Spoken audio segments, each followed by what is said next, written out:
l'évangélisation, déjà, il faut savoir que, comme disait l'apôtre Gognon, et un peu comme nous sommes revenus sur ça aussi durant la semaine, l'évangélisation, c'est ce partage-là de la bonne nouvelle de Jésus-Christ et de son œuvre.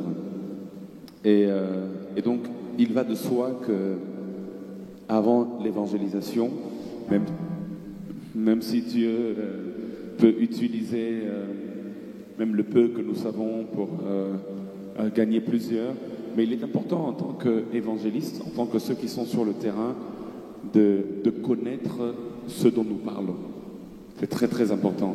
C'est-à-dire que parmi les choses à faire avant, il faut vraiment se cultiver assez, il faut vraiment connaître Christ, connaître sa parole, de la manière la plus exacte possible, parce que nous allons rencontrer toute forme de cas. Sur le terrain de l'évangélisation, il y a des gens faciles à gagner. Bon, facile, c'est entre guillemets. Il y a toujours eu un travail qui est fait avant. Parce que Paul dit, il y a un qui sème, un autre qui arrose, et c'est Dieu qui fait croître. Donc, il y a toujours des gens qu'on pourra gagner peut-être un peu plus facilement, mais il y a aussi des cas un peu plus compliqués. Des gens qui ont beaucoup de questions, des gens qui ont très peu de foi, des gens qui ont beaucoup de croyances, et nous serons confrontés à beaucoup de questions aussi, ça peut arriver. Que alors que tu parles à une âme du Seigneur, que cette âme dise, oui, mais vous-même dans votre Bible là, Jésus lui-même n'a jamais dit qu'il est Dieu. Pourquoi vous vous dites qu'il est Dieu? Ce genre de choses, ça peut arriver. C'est-à-dire qu'il faut avoir une certaine maîtrise de ce que nous allons présenter. C'est pourquoi il est important que nous puissions faire ce travail-là personnel de croissance dans la connaissance de Dieu, de croissance dans la parole de Dieu. L'apôtre mentionnait un élément crucial le premier jour de son intervention. Il a parlé aussi du travail de la prière. Avant de parler donc de Dieu à ces personnes, il faut parler aussi à Dieu de ces personnes. Et donc c'est très très important aussi de préparer le terrain par la prière, parce que la prière nous permet justement de vaincre les batailles invisibles. La prière nous permet de dégager l'atmosphère. La prière nous permet de gagner les cœurs dans le spirituel. Voilà quelques éléments comme ça dont il faut tenir compte avant même de se lancer sur le terrain de l'évangélisation. Merci, pasteur. Est-ce qu'on peut acclamer le Seigneur pour l'intervention de notre pasteur Lord Nombo? Pasteur Gognon, yes. Voici la question. Est-ce qu'il y a un préalable avant l'évangélisation? Je pense que, évidemment qu'il y a des préalables. En plus de ce que le pasteur vient de dire, je pense qu'il ne va pas revenir sur tout ce qu'il a déjà dit. Je vais juste rajouter peut-être qu'il faut une certaine dose de soumission à l'autorité, parce que il y a beaucoup d'initiatives personnelles dans l'évangélisation. Je pense que l'évangélisation doit répondre quand même à une stratégie globale. Ça doit rentrer dans le cadre de la stratégie d'une église, d'un ministère, d'une organisation, pour que ça porte des fruits. Parce que l'évangélisation, on va en parler, je pense, tout à l'heure, commence avec ce qu'on fait sur le terrain, mais s'achève avec qu'est-ce qu'on fait des âmes qu'on a gagnées. Donc je pense que si ça ne rentre pas dans un cadre global, donc quand je dis un cadre global, disons par exemple, l'Église a un objectif de 500 âmes jusqu'à la fin de l'année. Ça, c'est un cadre global dans lequel on envoie des évangélistes. Et ça permet aux évangélistes de travailler non seulement avec des directives, et ça permet aussi de mesurer l'impact du travail qu'on fait. Parce que très souvent, ce qu'on fait ne se mesure pas en termes de résultats parce que ça ne répond à aucun objectif global. Donc on se dit, on est sorti aujourd'hui, on a parlé à 2 âmes, à 10 âmes, à 5 âmes, à 20 âmes. Est-ce que c'est efficient par rapport à un résultat qu'on veut atteindre ou est-ce que ça ne l'est pas? Donc je pense qu'en plus de ce que le pasteur a dit, il faut qu'on réapprenne à mettre les évangélistes dans un cadre qui est un cadre global, un objectif global. Quand je dis ça, je me réfère un peu à ce que la Bible dit. D'ailleurs, en parlant des ministères, moi je compare toujours les ministères à l'armée pour dire qu'en fait, pour moi, quand vous prenez l'église de la Bible du Nouveau Testament, vous allez voir que toutes les actions évangéliques ont répondu à des objectifs apostoliques. Donc, c'était les apôtres de Jérusalem ou après d'Antioche Quand vous prenez l'exemple d'Antioche à partir de Actes des Apôtres, chapitre 13, 14, 15, déjà dans Acte 13, on voit les évangélistes qui évangélisent Antioche. Dans Acte 14, enfin 13, 14, on voit l'apôtre Paul, l'apôtre Barnabas qui sont installés sur l'église. Et à partir de Acte 14, on voit que tout ce qui se fait à Antioche est fait sous le commandement de Barnabas et de Paul. Donc, ils vont aller dans d'autres villes, dans d'autres régions à côté, mais ça répond à un plan. Et je pense que c'est en plus de tout ce que le pasteur a dit, je pense qu'il faut que l'évangélisation rentre dans un plan, un objectif global. Ça permet de mesurer l'impact du travail qu'on fait. Amen. Est-ce qu'on peut acclamer encore le Seigneur? Donc, pour résumer, je dirais qu'il faut d'abord la prière, mais il faut aussi avoir l'autorité, une autorité sous laquelle nous allons nous placer pour pouvoir être efficaces sur le terrain. Alors, je me tourne vers vous, pasteur Lord. Parlant de la prière, est-ce qu'il faut force? Est-ce que c'est seulement pour les âmes que nous devons prier, ou est-ce que nous devons prier également pour nous-mêmes, pour nos cœurs, pour notre intégrité physique et spirituelle aussi? Bien sûr que la prière doit couvrir tous les aspects possibles.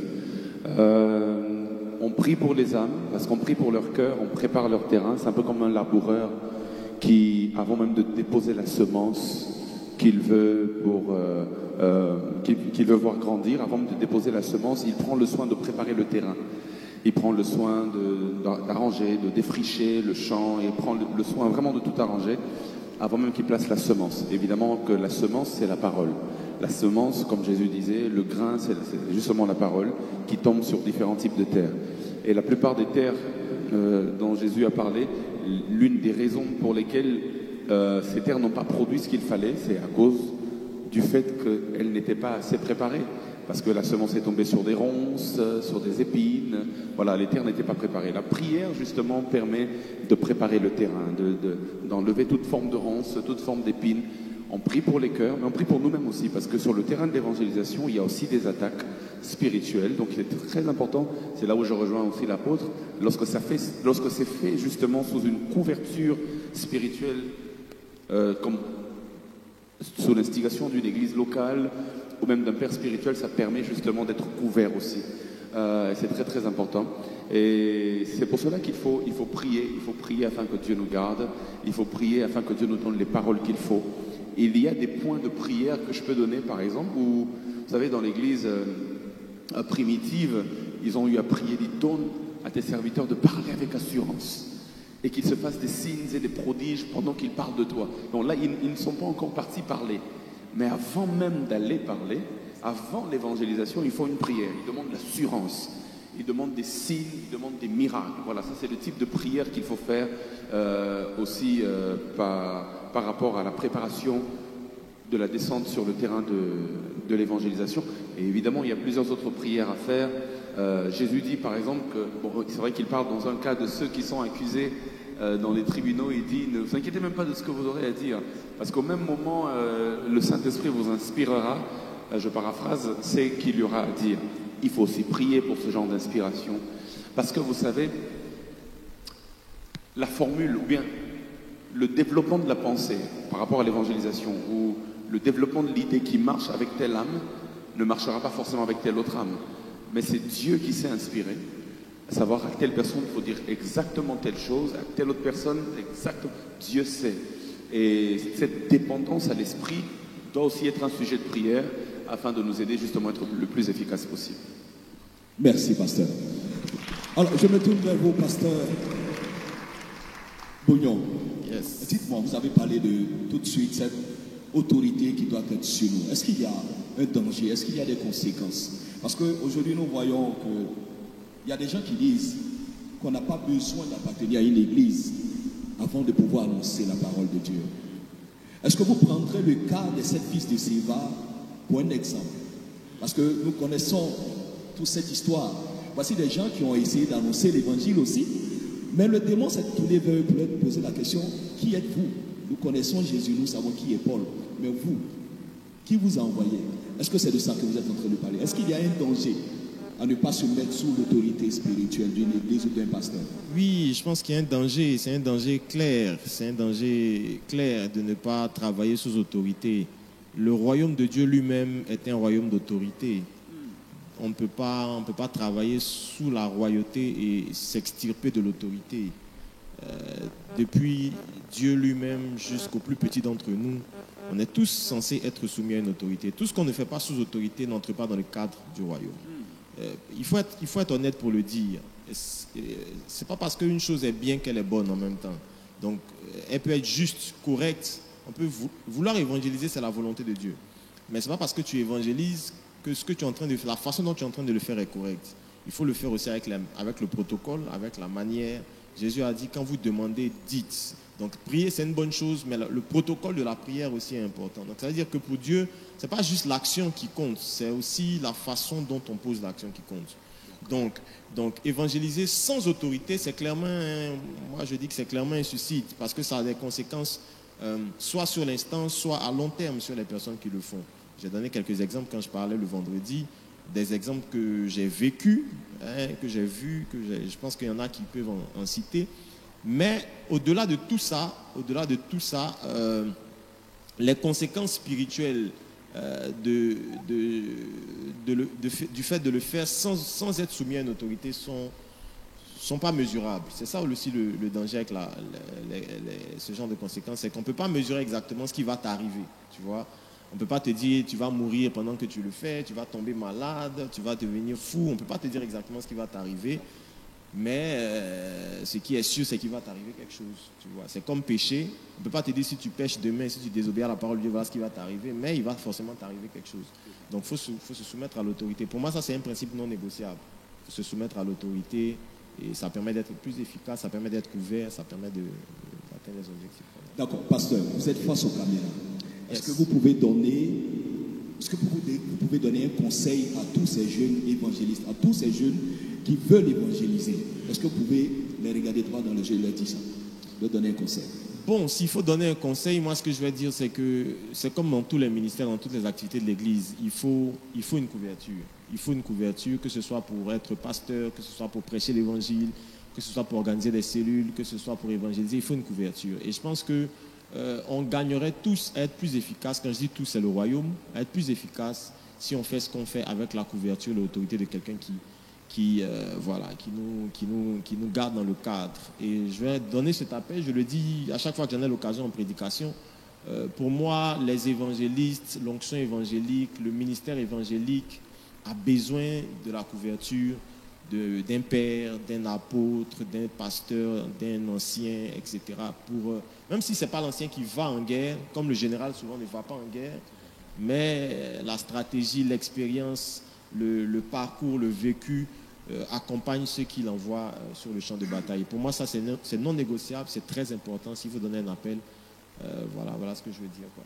Merci, pasteur. Pasteur Lord, alors, est-ce que vous pouvez nous faire part de votre expérience la première fois où vous avez entrepris d'évangéliser? Qu'est-ce que vous avez fait avant d'aller sur le terrain? Et quand vous êtes arrivé sur le terrain, comment ça a été? Alors ça remonte à l'époque où j'entre fraîchement à l'université. Je fais partie à cette époque-là d'un groupe qu'on appelle groupe évangélique du centenaire. Et donc nous descendions sur terrain pour gagner les âmes des étudiants qui venaient étudier. On le faisait généralement pendant la pause, on partageait la bonne nouvelle. Et je me souviens, ce jour-là, je suis descendu à la faculté d'économie. Et alors là, je rencontre un jeune homme qui était là en train de manger calmement. Il ne voulait certainement pas être dérangé. C'était la pause. Bientôt, les cours allaient reprendre. Et moi, je prends le courage. Parce que ça demande le courage aussi. D'aborder un étranger. Beaucoup ici sont timides. Ils ne savent pas aborder les étrangers, même quand ça ne concerne pas l'évangélisation. Hein. Même quand il faut seulement demander l'heure. Ma sœur, il est quelle heure? Excusez-moi, il est quelle heure? Bon, après, il est vrai que certains risquent de prendre ça comme des techniques de drague. Ça commence toujours par il est quelle heure, et puis après, ça se développe. Mais la vérité est que la plupart d'entre nous, ici, on est, certains, pas tous, timides de nature aussi, réservés. Donc c'est difficile d'aborder un étranger Alors moi, j'ai dû prendre mon courage, parce que je suis de nature très très réservée. Je me suis souvenu que l'apôtre Paul disait que l'esprit que nous avons reçu n'est pas un esprit de timidité et que voilà, ça va au-delà de ta personnalité. Il faut faire le pas vers les autres. Et donc je viens parler à ce jeune homme qui n'avait pas du tout l'intention qui n'avait pas la motivation de m'écouter. Pendant que je parlais, il mangeait, il fredonnait un chant, il n'était vraiment pas là. Mais ma porte d'entrée, c'est pour ça que c'est très important lorsque nous sommes dans le terrain de l'évangélisation, d'être aussi observateur, de regarder la personne, d'observer. Quand tu observes bien, il y aura forcément une ou deux choses qui vont te permettre de commencer la conversation. Ce jeune homme portait une croix, j'oublierai jamais. Il portait un pendentif là, avec une croix et il y avait quelqu'un sur la croix. Et donc ça m'a beaucoup aidé pour dire, je lui ai posé la question, mais que veut dire ce que vous portez? Et c'est par là que la conversation est partie. Il m'a dit, bon, c'est un cadeau d'une amie et tout. J'ai dit, oui, mais si vous portez, vous devez savoir ce que vous portez. À votre avis, ça veut dire quoi et tout? Et puis, non, mais bon, c'est la croix, voilà, le Christ sur la croix. Et quand il a dit le Christ sur la croix, moi je lui ai posé une question. Vous êtes sûr que c'est le Christ sur la croix? C'est pas l'un des voleurs? Parce qu'il y avait aussi des voleurs sur la croix. Et donc nous avons commencé à rigoler, à faire un échange amical et tout. Et à partir de là, j'ai profité justement pour lui annoncer l'évangile. Et je lui faisais comprendre en bref que ce qui importait n'était pas de l'avoir autour du cou, mais de l'avoir dans le cœur. Et voilà. Wow. C'était passé comme ça. Alors, c'est quelque chose qu'il a porté, qui m'a permis de lui annoncer l'évangile. Donc parfois il y a des codes, il y a des appels. Voilà, donc il faudrait juste bien regarder et être inspiré par le Seigneur. Merci, pasteur. Est-ce qu'on peut acclamer le Seigneur pour son témoignage? Alors, bien aimés, vous qui nous suivez, vous qui êtes là, chers invités, commencez à préparer vos questions parce que tout à l'heure, après l'intervention du pasteur Bognon, nous allons passer le micro à 3-5 personnes maximum pour poser des questions concernant ce premier volet, c'est-à-dire la préparation avant l'évangélisation. Alors, pasteur Bognon, nous sommes à vous. Quelle expérience, la première fois que vous avez annoncé l'évangile à une personne? Moi, il faut dire que ma première fois, elle a été un peu énigmatique parce que la personne que j'ai rencontrée, c'était quelqu'un de... Déjà, c'était un ancien chrétien. C'était un ancien chrétien. Je ne savais pas. C'était un ancien chrétien. Mais le plus dur, c'est que moi, j'avais, je pense, pas plus d'1 an de conversion. Et la plus grosse difficulté, c'est que il avait rétrogradé et il était devenu homosexuel. Donc, vous imaginez, il connaissait un peu la Bible déjà, et puis il était dans l'homosexualité. Enfin, moi, je suis allé vers lui parce que c'était un homosexuel.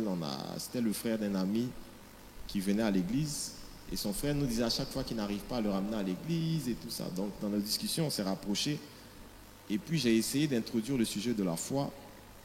Et ce jour-là que je découvre en fait qu'il connaît la Bible. Et pour moi, qui avait 1 an de conversion à peine, c'était un deuxième obstacle plus compliqué parce que j'ai affaire non seulement à un homosexuel, je me suis dit que ça allait déjà être compliqué. Et un homosexuel qui connaissait la Bible, c'était 2 fois plus compliqué. Et à certains moments, j'avais même l'impression qu'il connaissait la Bible un peu plus que moi. Et donc j'essaie de ne pas me lancer tout de suite pour ne pas me casser la figure. J'essaie de voir un peu son niveau, je lui pose des questions. Et je me rends compte qu'en fait, il a même été jusqu'à être président de culte dans une église. Donc, il a occupé des responsabilités dans une église. Et je mesure un peu le danger, l'ampleur de la tâche que j'ai devant moi. Et pendant qu'il est en train de me parler de son expérience chrétienne, moi, je demande à Dieu de l'aide. Parce que je dis, Seigneur, vraiment, là, je me suis lancé dans mon cœur. Je me suis lancé, il faut que tu m'aides. Et tout ça. Donc, il parlait beaucoup. Il a été déçu par les pasteurs, par l'église. Il disait que la foi, on peut la vivre à la maison. Voilà, on n'a pas besoin forcément d'autorité. Il parlait. Quand pendant qu'il parlait, je ne sais pas, il a touché un point au sujet du mariage. Il a dit d'ailleurs, même le mariage, on n'est pas obligé. Paul n'était pas marié. Et là, je me suis dit, bon, voilà la porte où j'ai les deux en même temps, j'ai la Bible à ouvrir et j'ai sa situation à toucher. Et quand je l'ai laissé parler du mariage, et je lui ai dit une seule chose, je lui ai dit, Je ne sais même pas d'où ça m'est venu, ça doit certainement être le Saint-Esprit. Je n'ai pas eu besoin de citer beaucoup de versets. Je lui ai simplement dit, mais même la nature nous enseigne des choses, tu vois. Si deux hommes vont ensemble, on peut évaluer le résultat de ce qu'ils font par là. Enfin, on peut évaluer la qualité de ce qu'ils font par le résultat qu'ils obtiennent. Et tu imagines si nous tous on décidait d'être homosexuels, de ne pas avoir de compagne, le monde allait s'arrêter, tu vois. Parce que je t'ai écouté, tu es intelligent, tu as fait tes choix, tu as ton autonomie, tu veux faire les choses de toi-même. Et tu n'aurais même pas eu l'occasion de faire tes choix si tes parents avaient fait le même choix que toi. Donc, c'est vrai qu'on a la liberté de faire tous les choix, mais on peut mesurer l'impact de nos choix par les résultats que ça a. Et pendant que je parlais, moi, j'étais en train même de bégayer, à la limite. Et il a commencé à pleurer. Il a commencé à pleurer. Et je ne sais même pas pourquoi, il a commencé à pleurer. Il a dit, tu as raison, je sais au fond de moi que tu as raison, mais je me suis endurci parce que je suis tombé dans le péché. Et puis pour des problèmes d'argent, il est tombé dans l'homosexualité. Il a commencé à m'expliquer un peu sa situation en pleurant. Et il m'a dit, depuis que je suis tombé dans ça, même mon frère qui a commencé à aller à l'église, au lieu de me parler de la foi, de me ramener au Seigneur, à chaque fois c'est des jugements, c'est des critiques, c'est des injures. Ses parents l'ont même chassé de la maison et tout ça. Donc, il a commencé à pleurer. Je lui ai dit, bon, écoute, je ne sais pas comment on va s'arranger, mais fais un effort pour que dimanche on soit à l'église. Moi, je ne suis pas très strong en ce moment. Je vais t'envoyer chez mon pasteur et il va parler avec toi. Donc, il est venu à l'église, il est revenu dans la foi. Voilà. Et c'était extraordinaire. Bon, j'avais eu l'impression, pour une première chasse, d'avoir fait une grosse prise, quoi. C'est grosse prise. Donc voilà un peu. D'accord. Merci, pasteur. Merci pour ce témoignage édifiant. Alors, chers invités, nous allons passer le micro à 3-5 personnes maximum. Si vous avez des questions sur ce premier volet, c'est-à-dire la préparation avant l'évangélisation, est-ce que vous avez des questions à ce niveau? Nos pasteurs sont là, ils vont se prêter à vos questions. Ils sont mieux outillés pour nous répondre si une personne a des questions. Mais bien avant, on va faire quelque chose. On va prendre nos téléphones et on va partager ce direct. Toutes les questions qui seront posées, qui auront des réponses, ça pourra édifier toutes les personnes qui nous suivent. Donc tu vas prendre ton téléphone, te connecter rapidement à la page Facebook Alliance Biblique Missionnaire Côte d'Ivoire et on va partager. Tu vas partager. Il faut qu'aussi on puisse permettre à ceux qui n'ont pas été là de manière en présentiel de suivre ce moment avec nous. Amen, amen. Si tu es content, est-ce qu'on peut acclamer le Seigneur? Pendant que tu prépares ta question, on acclame Jésus. Pour toutes les personnes qui ont une question, on peut seulement lever la main. Un micro viendra vers vous. Qui a une question? Parce qu'il nous reste pratiquement moins de 10 minutes pour finir notre talk show, pour pouvoir passer à notre moment d'adoration. Une question? Il y a une main là-bas, est-ce qu'on peut apporter le micro? N'ayez pas peur, n'ayez pas honte. Tout ce que vous pouvez poser comme question, vous pouvez le faire. Amen. Alors, merci, pasteur, pour vos interventions. Merci beaucoup. J'avais juste une petite question. En tant que chrétien, je ne parle pas en tant qu'église, mais en tant que chrétien, est-ce qu'il y a des dangers pour un chrétien qui n'évangélise pas? Parce que par moment, on nous dit, bon, écoutez, si vous ne pouvez pas évangéliser, vous envoyez votre argent va évangéliser à votre place. Est-ce que c'est une bonne manière de penser? Et en tant que chrétien, qu'est-ce qu'on risque quand on n'évangélise pas? D'accord. Merci. On peut l'acclamer pour sa question. Alors, pasteur Boy. Oui. Vous allez commencer. D'accord. Bon, je vais dire danger, le mot peut-être un peu trop fort, mais je pense que, j'ai compris un peu sa pensée, mais je pense que c'est... Moi, je crois qu'il y a 3 partenaires dans l'évangélisation, et après, ça dépend aussi de... Il faut réussir à trouver sa place, parce que on ne sera pas tous sur le champ d'évangélisation, sur le terrain, de façon active, peut-être. Certains seront plus actifs que d'autres. Là encore, c'est relatif, je vais en reparler rapidement tout de suite. Mais quand on ne réussit pas à être très actif sur le terrain d'évangélisation, on peut faire participer, comme elle a dit, ses moyens. on peut faire participer aussi son temps de prière. Après, moi je pense quand même que, même quand on dit que tout le monde ne pourra pas être sur le terrain d'évangélisation, on a tous un champ d'action. On a tous un champ d'action, ça peut être l'école, ça peut être le travail, ça peut être la famille, on a tous un environnement immédiat. Même quand on n'est pas forcément disponible pour répondre aux invitations d'évangélisation de l'Église, on peut quand même travailler dans le champ d'action qu'on a. Et en plus, ça fait partie de, on n'a pas besoin de le répéter, hein, ça fait partie de ce que nous on appelle dans la foi la grande commission. Donc c'est une commission qui ne concerne pas des gens appelés spécifiquement à ça, ça nous concerne tous en tant que chrétiens.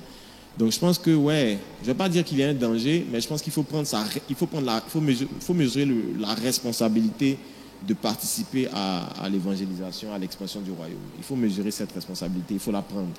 Voilà. Après, tu peux la prendre de différentes façons, mais je pense que chacun doit quand même trouver le temps de toucher sa famille, de toucher son environnement immédiat. Et puis voilà, pour moi, voilà, je ne sais pas si je réponds exactement à la question, mais bon, voilà ce que je pense. D'accord, merci, pasteur. Pasteur Lord, est-ce que vous avez quelque chose à rajouter? Oui, moi je pense que je vais donner un même son de cloche en tout cas. Moi je pense que beaucoup de gens se sont dédouanés de certaines responsabilités parce qu'ils se disent que c'est pour eux, c'est pour eux. Non, ça c'est pour l'apôtre Bognon, c'est pour pasteur Padé, c'est pas pour moi. Mais comme l'a dit l'apôtre, la grande commission nous concerne tous. Seulement il n'y a pas une seule façon d'évangéliser. Si nous sommes témoins de Christ, même par exemple dans nos lieux de travail, nous pouvons peut-être parfois sans parler ramener les gens vers Christ. Donc je pense que si nous prenons la peine de laisser Christ se former en nous, nous devenons automatiquement des témoins de sa résurrection et nous pouvons gagner beaucoup de gens. Quand Jésus-Christ disait par exemple, voici les miracles qui accompagneront ceux qui auront cru. Vous voyez, il n'a pas parlé qui accompagneront les bishops, qui accompagneront les pasteurs. Il parle de ceux qui auront cru. Et il le dit dans un contexte d'évangélisation, justement. Il s'agit de tous les croyants, c'est ouvert à tous. Je pense que nous avons plus développé la mentalité de catégoriser, de dire voilà ceci, voilà c'est pour cela, c'est pour cela. Mais je crois que c'est pour nous tous, c'est ouvert à tous. Il est vrai que tout le monde n'a pas la facilité de parler comme Bishop Amazou, par exemple, de bien d'être à l'aise en parole. On a différents dons, différentes grâces, mais il est possible d'être témoin de Christ, comme l'a dit l'apôtre tout à l'heure, peu importe le champ d'action dans lequel Dieu nous a placés, en famille, à l'école, à l'université, au travail, il est possible d'être témoin de Christ aussi par notre manière d'être. Vous voyez, on n'évangélise pas seulement par les paroles. D'ailleurs, quelqu'un a dit « Ce que tu fais crie tellement fort que je n'arrive pas à entendre ce que tu dis. » Donc parfois tu peux beaucoup parler, mais tes actes peuvent contredire et tuer même ce que tu dis. Et si nous arrivons à refléter Christ par nos actions, par notre identité, par nos attitudes, nous allons aussi gagner plusieurs âmes et être témoins efficaces de Christ. Merci, pasteur. Alors, je vais profiter en même temps pour planter la deuxième question. Est-ce que vous avez des stratégies pour l'évangélisation? Des stratégies? Oui, on y va. Ok. Des stratégies, oui.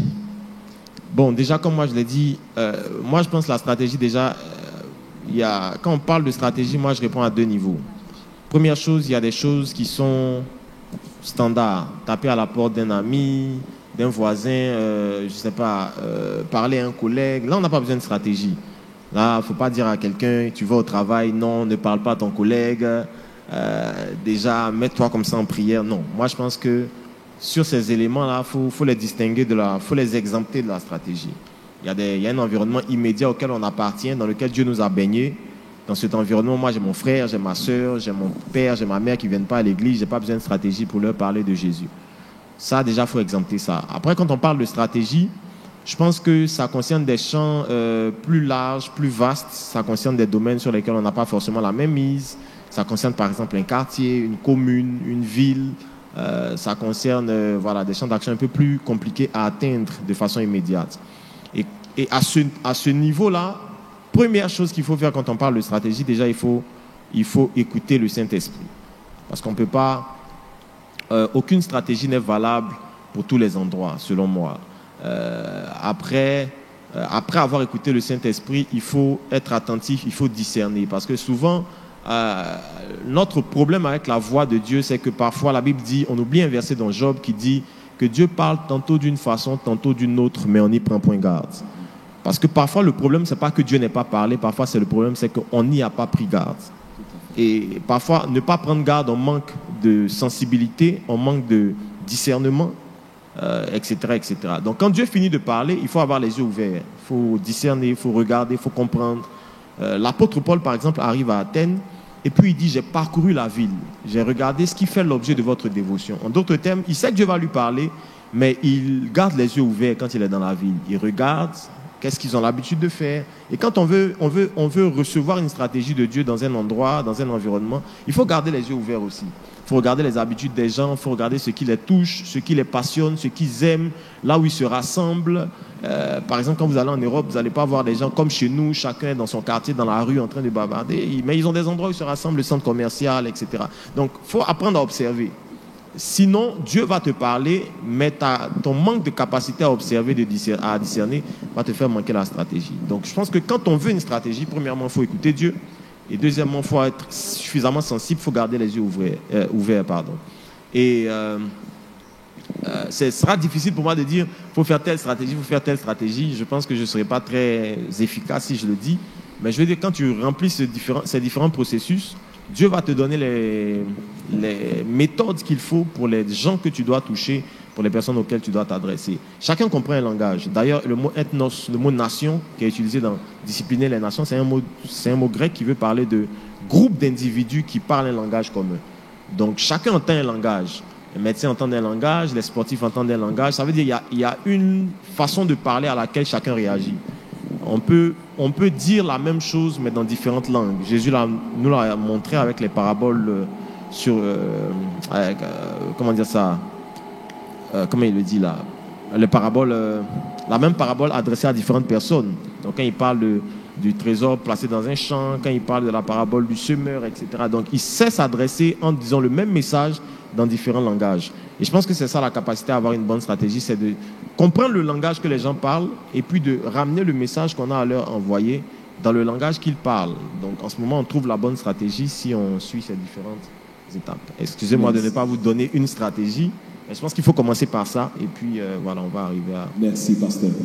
Nous sommes tirés par le temps, parce que tout à l'heure, nous aurons un salon d'adoration, un worship time, donc tout à l'heure. Pasteur, on va aller rapidement avec vous. Selon vous, est-ce que vous pouvez nous donner des conseils concernant le suivi?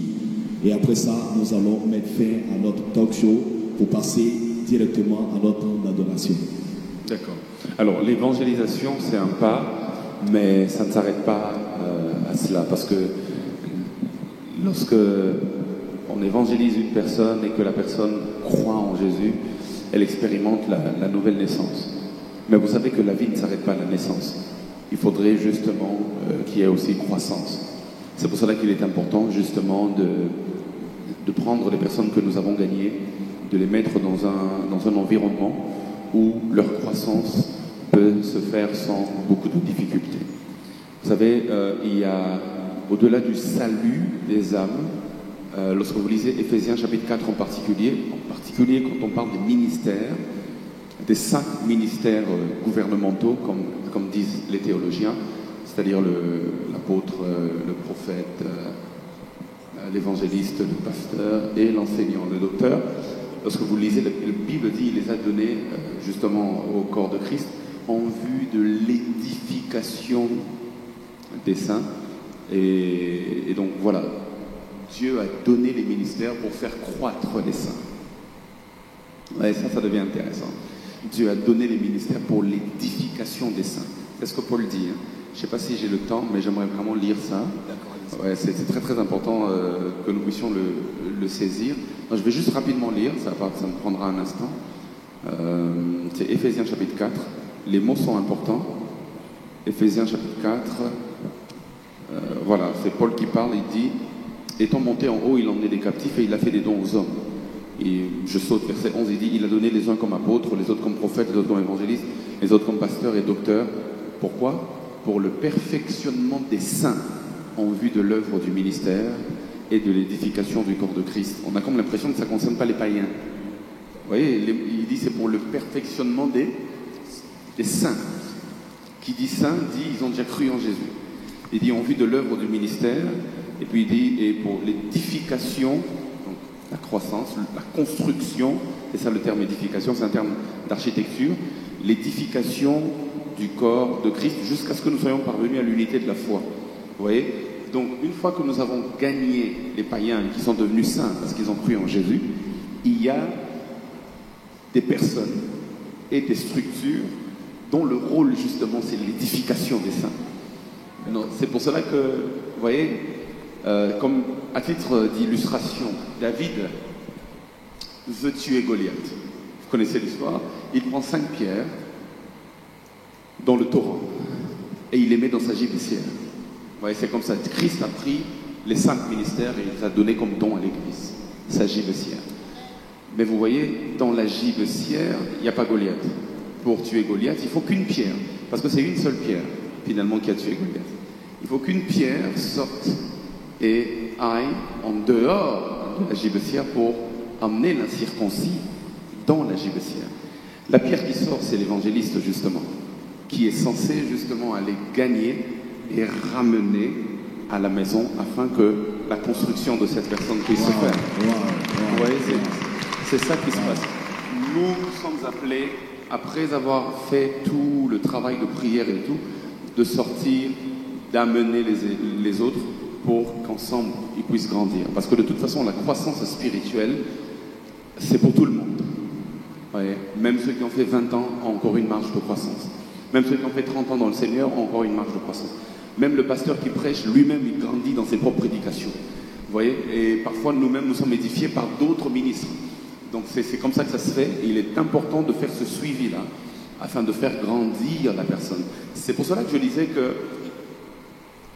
s'il est possible d'amener la personne dans une structure, c'est très important, dans une église, donc, pour sa croissance, c'est magnifique.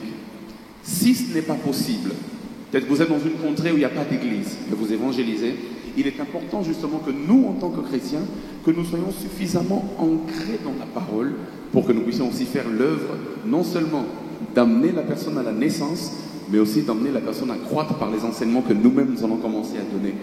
C'est pour cela que croître dans la connaissance de Dieu et de sa parole, c'est important pour tout le monde. Vous n'avez aucune idée. Aujourd'hui, peut-être ici à ABMC, vous n'avez pas... Il est possible que vous n'ayez pas l'exposition nécessaire pour parler aux membres de l'Église. Mais qui sait, Dieu va vous déplacer peut-être à un moment donné, même pour une mission d'une semaine, quelque part. Et vous rencontrerez quelqu'un, vous ne pourrez pas l'emmener à ABMC parce que ce n'est pas dans la même ville ni dans le même pays. Mais si vous avez vous-même la connaissance qu'il faut, vous pourrez rapidement le faire grandir dans les choses de Dieu. Et donc c'est important que celui qui se prépare à l'évangélisation ait en même temps fait un travail lui-même de connaissance de la parole et de connaissance de Christ.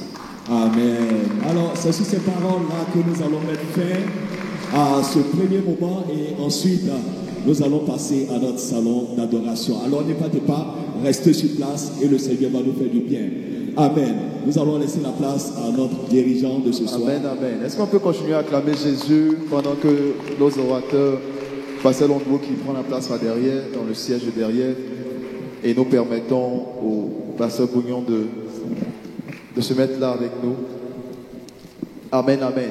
Tu vas te lever avec moi, nous allons faire ce seul point de prière et après nous allons passer rapidement à notre moment d'offrande. Amen. Ce que le pasteur Londreau vient de dire est très important, parlant de la connaissance personnelle du Seigneur. Vous savez, Éphésiens le chapitre 1, verset 17, la Bible dit, l'apôtre Paul qui priait pour les chrétiens d'Éphèse, il dit, la prière que je fais pour vous, c'est que Dieu vous accorde un esprit de sagesse et de révélation dans sa connaissance. Alléluia. Vous savez, lorsqu'on n'a pas la connaissance personnelle de Dieu, il sera vraiment compliqué pour nous d'aller parler de ce Dieu-là à quelqu'un. Amen, amen. Tu vas prier que Dieu t'accorde la connaissance par son esprit de sagesse et de révélation, afin qu'après ce programme, tu puisses avoir un amour pour la parole, un amour pour les Saintes Écritures, un amour pour les messages que ton pasteur prêche, au niveau de l'église, afin de devenir un gagneur d'âme solide dans le nom de Jésus. Dis avec mon Père Céleste, j'entends pas quelqu'un prier, dis avec mon Père Céleste, au nom de Jésus. Je te demande une seule chose ce soir. Accorde-moi l'esprit de sagesse et de révélation dans ta connaissance, afin que je te connaisse personnellement. Donne-moi de te découvrir, Seigneur. Donne-moi de te découvrir personnellement. Non pas comme les hommes m'ont expliqué, mais d'avoir une rencontre personnelle avec toi. Dans le nom de Jésus. Élève la voix, prie le Seigneur. Élève la voix, prie le Seigneur. Lendolo bro satala bayanda la babre, lenda la sundaliaka, lenda subradia mandolo bo presaka daba, remakunda la baya, leke sobradia mandala basota, lenda la babro sataliaka, lenda la bro sadiaba, randolo bo brosaka, reke sobradi mandalia kondolo broke, risatiama, randele bo salakata. Seigneur, nous prions que tu nous accordes l'esprit de sagesse et de révélation. Seigneur, nous voulons avoir une connaissance personnelle de ta personne. Nous voulons avoir une connaissance personnelle de ta présence. Seigneur, dans ce monde qui est en train d'aller à la dérive, la seule solution, c'est Jésus. Nous voulons avoir une rencontre avec ce Jésus, afin de pouvoir le présenter à ces jeux, le présenter à ce monde, afin qu'il puisse le découvrir et que des vies soient transformées, et que des vies soient redimensionnées, des vies soient récalibrées dans le nom de Jésus. Tu le fais avec chaque frère, chaque soeur ici présente, dans le nom de Jésus. Alléluia. Dis avec moi ce soir. Non, j'ai pas entendu quelqu'un prier. Dis avec moi ce soir. Je reçois la capacité nouvelle. Je reçois la capacité pour un amour de la parole. Seigneur, tu m'accordes une révélation personnelle dans ta parole. Je suis amoureux de la Bible. À partir de ce soir, je suis amoureux de la présence de Dieu. À partir de ce soir, ma vie spirituelle reprend son cours. À partir de ce soir, tout ce qui est charnel, j'arrête ces choses. À partir de ce soir, car la Bible dit, mon Dieu a horreur des choses charnelles. C'est pourquoi je me déconnecte de tout ce qui est charnel dans ma vie, afin d'accepter toutes les choses spirituelles dans le nom de Jésus. Et lève la voix, prie pendant une seule minute. Lenda subradiahe, lendolobro salada, lekendolobro salabakanda labaye, lika subrati la mayanda labasagafa, lindelebro sotariaka, lelo sobre etolobro saka, lindelebre sandaliakora, manda sikariakata. Dans le nom de Jésus, merci Seigneur, parce que tu le fais pour chacun de nous. Dans le nom de Jésus, quelqu'un me dit Amen, Amen, Amen, et il acclame Jésus. Alléluia. Tu vas prendre une offrande avec moi, s'il te plaît, et nous allons apporter au Seigneur. Amen. Vous savez, dans ces genres d'atmosphère, il est important d'apporter à Dieu. Amen, Amen.